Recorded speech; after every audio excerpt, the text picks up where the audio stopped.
नमस्कार दोस्तों, आप सुन रहे हैं मेरी कहानी मेरी ज़ुबानी। सुबह होते ही हर कमरे से एक कप कड़क चाय की ऑर्डर आ ही जाती है।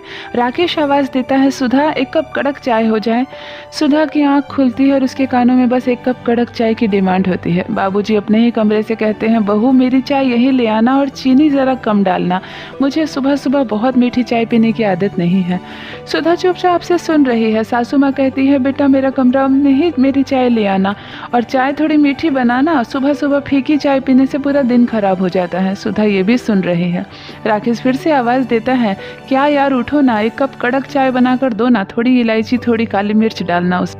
सुधा मन ही मन मुस्कुराती है और कहती है, हाँ मैं चाय बनाने वाली मशीन जो हूँ, किसी को फीकी चाय चाहिए, किसी को ज़्यादा चीनी चाहिए तो किसी को कड़क चाय चाहिए। सुधा याद करती है जब वो कुंवारी थे और उसके पिता चाय मांगते थे सुबह सुबह तो माँ के पैरों में दर्द होता था। माँ आवाज़ देती थी, सुधा बेटा बाबूजी को एक कप चाय बना कर दे दो, तो सुधा झुंझला कर कहती थी, माँ सुबह सुबह मेरा मूड मत खराब करो, पापा का क्या है दिन भर चाय पीते रहते हैं, आप ही संभालो, मैं नहीं दे सकती इतना चाय, मैं जब नहा धोआ कर किचन में जाऊँगी तो एक कप चाय दे दूँगी, अभी तुम बना दो ना। माँ पैरों में दर्द होने के बावजूद भी धीरे धीरे रसोई जाती और पिताजी को एक कप चाय देती, पर सुधा उठकर नहीं देती।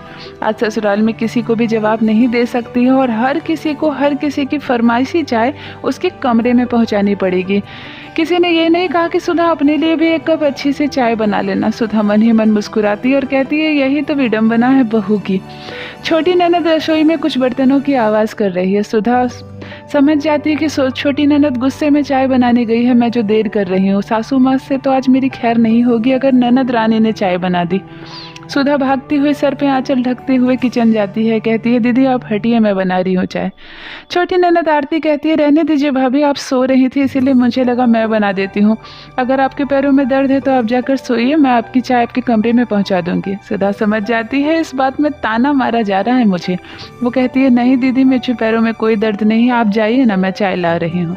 छोटी ननद थोड़ी सी बर्तनों को खनकाते हुए वहाँ से पैर पटक कर निकल जाती है और अपने कमरे में जाकर वहीं से आवाज़ देती है, भाभी मेरी चाय और कुछ नमकीन मेरे कमरे में ही ला देना। सुधा एक एक करके 4 बार चाय बनाती है। बाबूजी की फीकी चाय बनाने के बाद हटा लेती है एक कप और उसमें से थोड़ी सी चीनी मिलाकर थोड़ी माँ को मीठी चाय देती है। पति के लिए अलग से चाय चढ़ाती है जो बहुत ही कड़क होनी चाहिए। तेज पत्ते, काली मिर्च और इलायची डालकर पूरा खौलाया जाता है उस चाय को और तब जाकर बनती है पतिदेव की 1 कप कड़क चाय। लेकिन एक बात है, राकेश को सुबह सुबह 1 कप कड़क चाय जो मिल जाए पूरा दिन सुधा का अच्छा हो जाता है। राकेश पूरा दिन सुधा के पीछे पीछे घूमता है, जो सुधा कहती है वो मानता है राकेश, जो चीज़ मांगती है वो ला कर देता है। जवाब में बदले में राकेश एक ही बात कहते हैं, तुम्हारे हाथ की 1 कप कड़क चाय मिल जाए मेरी थकान दूर हो जाएगी। ये लाइन सुनकर सुधा को बहुत अच्छा लगता है। सास ससुर ननद किसी ने कभी कोई तारीफ़ नहीं की, चाहे सुधा ने कितनी भी मेहनत से और स्वादिष्ट खाना क्यों ना बनाया हो, लेकिन 1 कप कड़क चाय पीकर राकेश जो तारीफ़ करता है सुधा का, कि सुधा का शर्म से तो गाल ही लाल हो जाते हैं। राकेश के ऑफिस में उनके कुछ बॉस और उसके कुछ सीनियर्स को राकेश ने घर पर डिनर के लिए बुला लिया है। राकेश फ़ोन करके सुधा को कहते हैं कि सुधा देखो, कल मैंने डिनर प्लान किया है और हमारे ऑफिस से 7 लोग आएंगे, तुम कल रात के डिनर के लिए अच्छी अच्छी मेन्यू तैयार कर लेना और सब कुछ तुम्हें ही बनाना है, सोच लेना। सुधा ने कहा, ये बात घर आकर रात को नहीं कह सकते थे क्या? राकेश ने कहा, बस मेरे मन में आया और यही बहाने तुमसे बात भी हो जाती है। सुधा मुस्कुराती है और कहती है, किसी बात की चिंता मत कीजिए, आपके बॉस खुश होकर जाएंगे, इतना स्वादिष्ट खाना बनाऊंगी। राकेश अगले शाम जब आता है घर तो सुधा कहती है, सुनिए जी, कल ऑफिस के लोग आ रहे हैं, मैं ही सामने रहूंगी, सबको डिनर करवाऊंगी, मेरे पास एक अच्छी साड़ी नहीं है, मैंने एक बहुत अच्छी साड़ी स्टोर में देख रखी है, मुझे वो लेकर दो ना। राकेश मुस्कुराने लगता है और कहता है, मेरी जान 1 कप गरम कड़क चाय बना कर लाओ और साड़ी की जो कीमत है वो मुझसे ले जाओ और तुम कल खरीद लेना। सुधा बहुत खुश हो जाती है, तुरंत भागकर किचन जाती है और 1 कप गरम चाय बना कर लाती है राकेश के लिए। राकेश चाय पीते हैं और कहते हैं, कितना कीमत है साड़ी की? सुधा कहती है, बस 2000, कीमत तो 1800 ही है, इसीलिए 2000 देने से हो जाएगी। राकेश अपने पर्स से 2000 रुपये निकालकर सुधा को देते हैं और कहते हैं, कल दिन में जाकर तुम साड़ी ले आना, क्योंकि शाम से तुम डिनर बनाने में बिजी हो जाओगी। सुधा बहुत खुश होती है, मन में यही सोचती है कि 1 कप कड़क चाय मैं क्या देती हूँ, मेरे पति पर तो मेरा जादू ही चल जाता है। अगले दिन तुरंत सुबह स्टोर खुलते ही 11 बजे सुधा जाकर वो साड़ी ले आती है और बहुत ही मन में खुश होती है। शाम से ही वो साड़ी पहनकर तैयार हो जाती है और डिनर बनाने लगती है सुधा। सभी लोगों की पसंद का ख्याल रखा जाता है। राकेश ने कुछ ना कुछ सबकी पसंद के बारे में बताया है। सुधा बहुत किस्म के डिशेस बनाती है, खाने में मीठा भी बनाती है, नमकीन भी बनाती है, वेज के साथ नॉन वेज भी बनाती है। सारे डिनर की तैयारी हो गई है और 7 बजे ही सभी लोग घर में आ गए हैं। सभी बाकी के सदस्य अपने अपने कमरे में हैं और एक एक करके आके सभी मिलकर अपने अपने कमरे में चले जाते हैं। बस सुधा रसोई में रहती है और बीच बीच में आया करती है। राकेश कहते हैं सबको कि सर मेरी पत्नी के हाथ का 1 कप कड़क चाय पीकर देखिए, मूड फ्रेश हो जाएगा। सब लोग कहते हैं हाँ भाभी जी 1 कप चाय हो जाए, वैसे भी आज बहुत थकावट है, हम लोग ऑफिस से ही इधर चले आए हैं। सुधा जाती है और सबके लिए चाय बनाती है।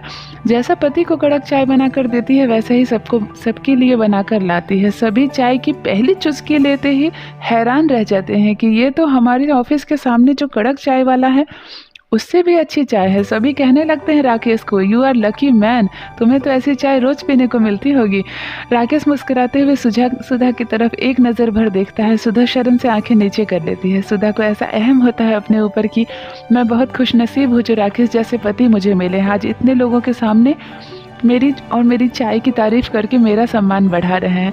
चाय की सच में सबने बहुत तारीफ़ की। उसके बाद थोड़ी देर के बाद सुधा कहती है डिनर तैयार है और ठंडी हो जाएगी, आप लोग खा लीजिए। सबको सर्व किया जाता है डिनर और सुधा बहुत ही प्रेम से आदर से सबको डिनर करवाती है। डिनर के बाद सभी घर जाने लगते हैं और सुधा की और राकेश की खूब तारीफ होती है। सभी राकेश को कहते हैं राकेश तुम बहुत लकी हो, ऐसी पत्नी बहुत किस्मत से मिलती है। इतना स्वादिष्ट खाना भाभी जी हमने कभी नहीं खाया था, और हाँ आपके हाथ की कड़क चाय पीने के लिए हम फिर आएंगे। सुधा कहती हैं जरूर आइएगा भाई साहब, मैं हमेशा कहूँगी कि जब आप लोगों को कड़क चाय पीनी हो इनके साथ आप लोग आ जाया कीजिएगा। राकेश को बहुत खुशी होती है। सुधा ने बहुत ही अच्छे स्वभाव और व्यवहार के साथ सबके साथ ट्रीट की और सच में इसका नतीजा ये होता है कि राकेश की कुछ ही दिनों के बाद प्रमोशन हो जाती है। राकेश सुधा को बहुत थैंक यू कहता है कि यार तुम्हारे हाथ की चाय ने तो कमाल कर दी। सुधा अपने ऊपर बहुत मुस्कुराती है और बहुत उसे खुशी होती है कि मैं चलो इस लायक तो हूँ, घर में कोई तो मुझे कीमत नहीं लगाता, पर मेरे हाथ की कड़क चाय ने आज मेरे पति को प्रमोशन दिला दिया।